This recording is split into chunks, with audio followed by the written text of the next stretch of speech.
BFM Bourse, vos placements, nos conseils sur BFM Business.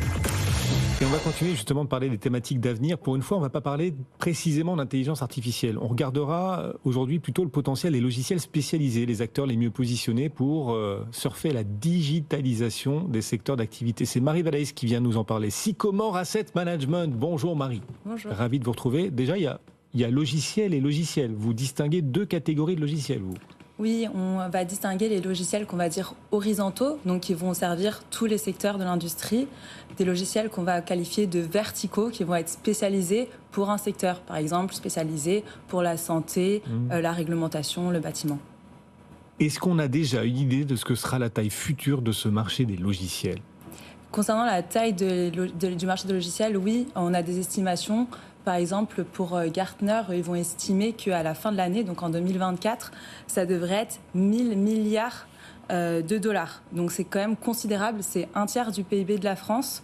Donc on voit aussi par rapport à 2023, c'est un taux de croissance d'environ 12%.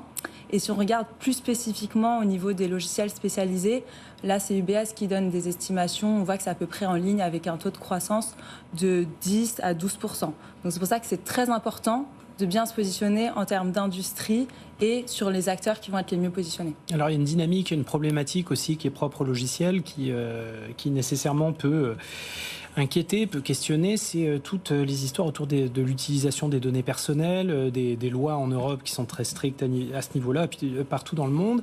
Est-ce que c'est pas un petit obstacle à une bonne valorisation ou une valorisation un peu éclairée de ces sociétés ?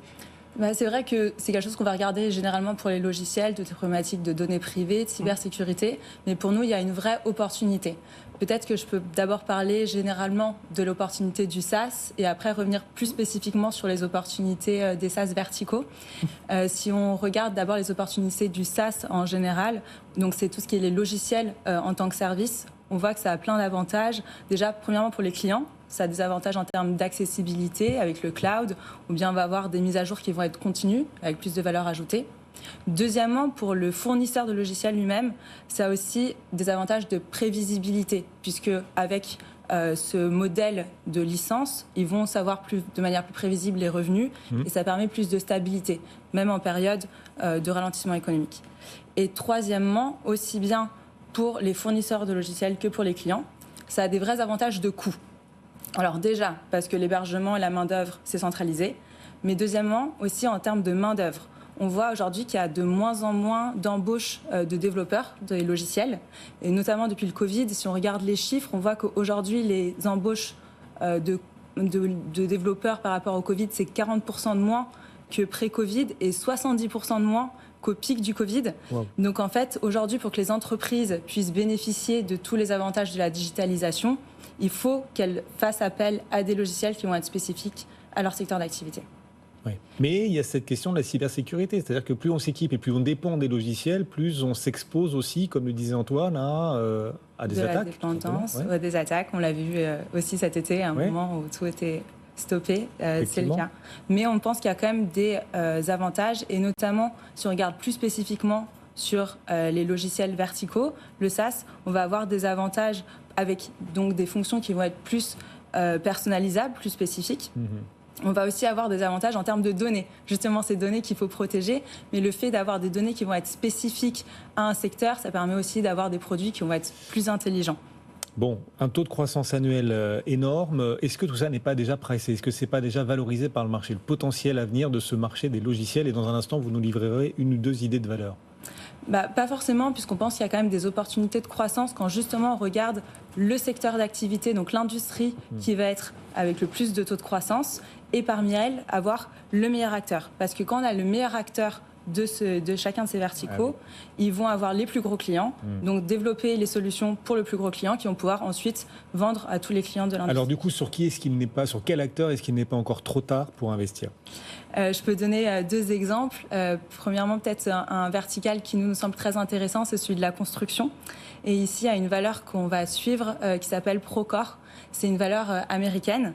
C'est un leader pour nous du logiciel de la construction. Et donc, elle a été entrée en bourse qu'en 2021. Mais aujourd'hui, c'est quand même 8,8 milliards de dollars de capitalisation boursière. Donc c'est à peu près l'entrée du CAC 40.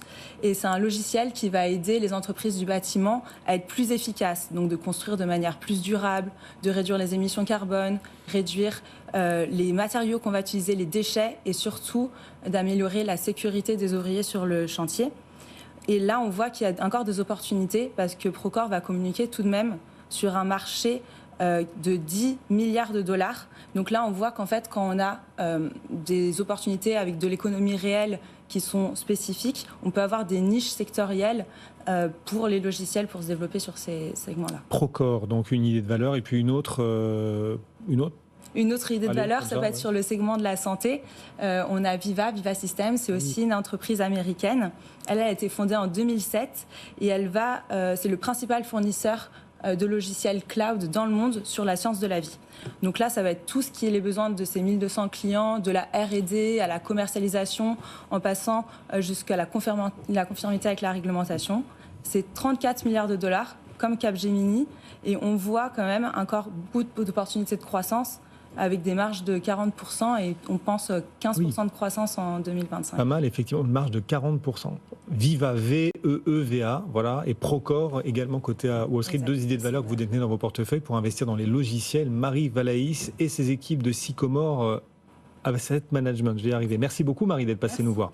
Et vous nous apprenez beaucoup, Marie, mais l'ensemble de nos intervenants de BFM Bourse, on apprend chaque jour énormément de choses. À nous tous et à moi en premier, vous nous enseignez effectivement parce que le marché voit du monde à venir, comment le marché tente à le pricer. Qu'est-ce qu'on en apprend auprès de vous? Et pour moi, il y a une grande leçon à retenir de cette semaine.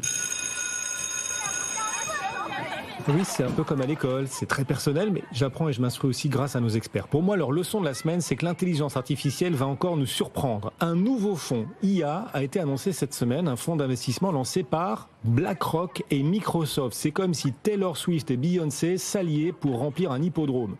Ce fonds d'intelligence artificielle, il sera doté d'emblée de 30 milliards de dollars et peut-être 100 milliards de dollars à terme. Un signe qui ne trompe pas sur le potentiel de l'IA. Les data centers également. Les grands fournisseurs de services cloud ont augmenté en moyenne de 9% leurs dépenses d'investissement prévues cette année.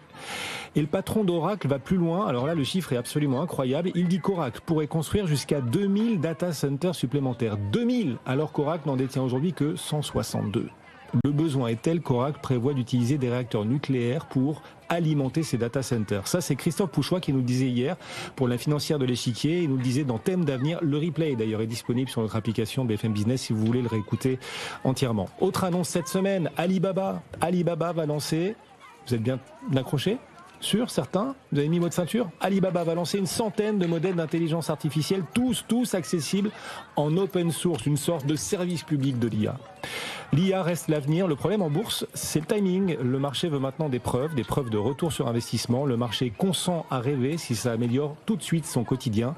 Les marchés, c'est la vie. L'IA, encore un long accouchement. Voilà la leçon que nous ont appris nos experts cette semaine dans BFM Bourse.